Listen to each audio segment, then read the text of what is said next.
นาลาตั้งภูมิดินลายเครื่องปลาแขนหน่อยลากระดิ่งท้องหอยแขนเป็นย้อยย้อยย้อนลาทั้งขวดดอกซอดดอกปานก้านดอกเกียหอม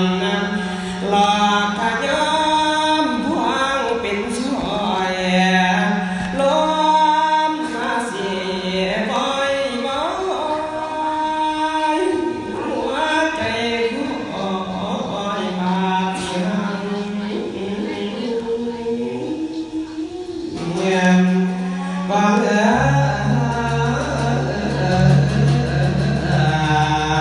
ลาก่อนเนื้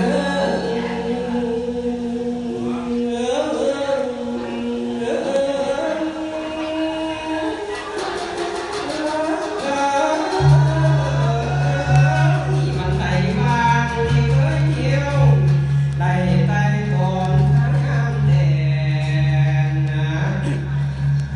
ความจำเป็นว่าเคยรักเจ้าสักเท้าพวกพ่อแม่ลาเด้อพ่อลาเด้อแม่ลาพระสงฆ์องค์ข้าเจ้าสถิตมันอยู่อามลาทั้งสาวกนางหลอกสาเบิดนิห่างปทุมบางบ้านหัวเก็บที่สอนความมันนักกลับศิลาแดงออกเนื้อแก้วออกจากกันอาสุขังหยาดโยมไปบัดยามคอยเสียหางไก่คุณโย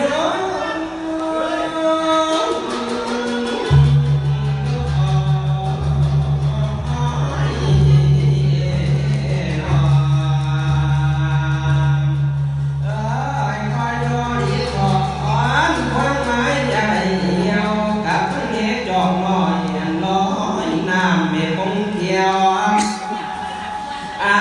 ตมาศิลาไปแล้วเสียใครความหนัก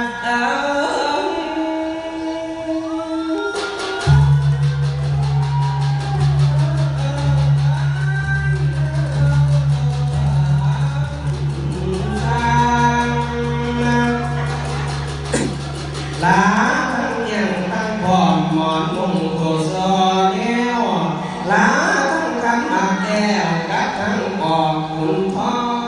งลาทั้งสองผู้ทั้งพร้อมทั้งสองผู้ทั้งคอยอยู่ดีดอกเอื้อเจ้า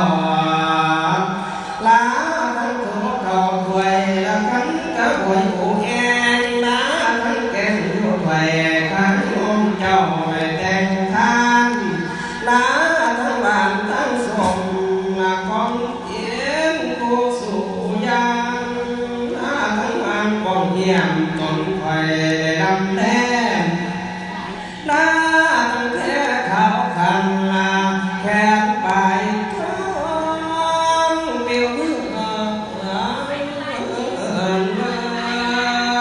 อาตมาเอิ้นสังเจ้าขาวดีสิวันไปมันนักจนใจไข่สิกับเนื้อบานอย่างมันคำตาเป็นทุกตำตาเป็นลงคำคอยคนคอยสิเต้าเนื้อให้โยมคิดก็คือให้เอื้อเอาขันหาได้เดือดโยม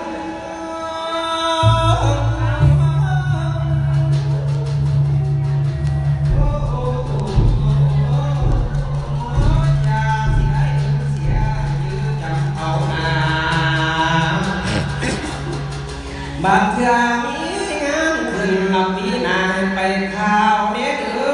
อาตมาสิบ่เดิมพวกเจ้าสิมาให้ดังประสงค์เอาแล้วนะบัดนี้ก่อนสิสอนก่อนสิคงสิขอฝากหัวคำก่อนขอไว้ก่อนผู้ฟังเสียงผู้สู่คนในหลายคนพร้อมที่พากัน กันมาน้อมนำทานผู้ฟังทั้งคณะบาทแต่พระสงฆ์ทุกท่านจะเดินมาหลอกสู่ขอผัวที่ได้เป็นตนในตั้งแต่งแบ่งหา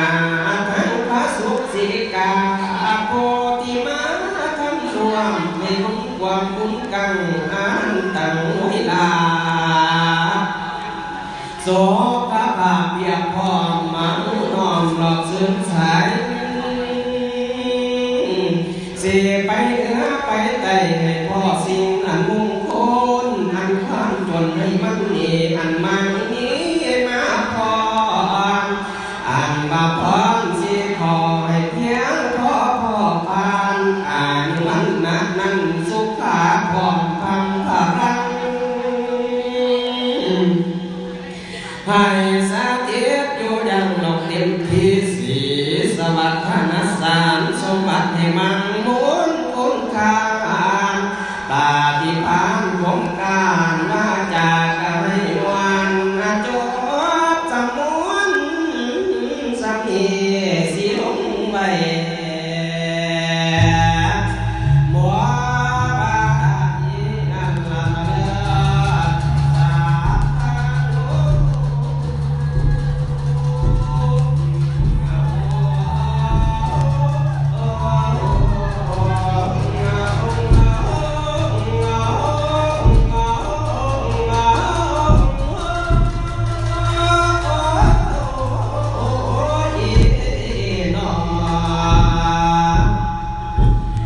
เอาแล้วนะนุ่มพอนุ่มเมย์นั่นนั่งมีปากทางหาสิ่งไหนให้เจ้าได้รอสิ่งนั้นน่าสมดังมัน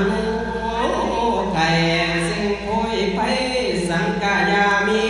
ธรรมะตองนาขอให้เงินทองล้นหลั่นเกินคนในโลกความทุกข์โศกใกล้เว้นนอกเป็นหายอย่าได้มีการฟังเทศน์มื้อนี้การทำบุญมื้อนี้การทำทานมื้อนี้จงให้เป็นสาแก้วมันก็ท้องร้องไห้สำเร็จลังอานวนนึกไป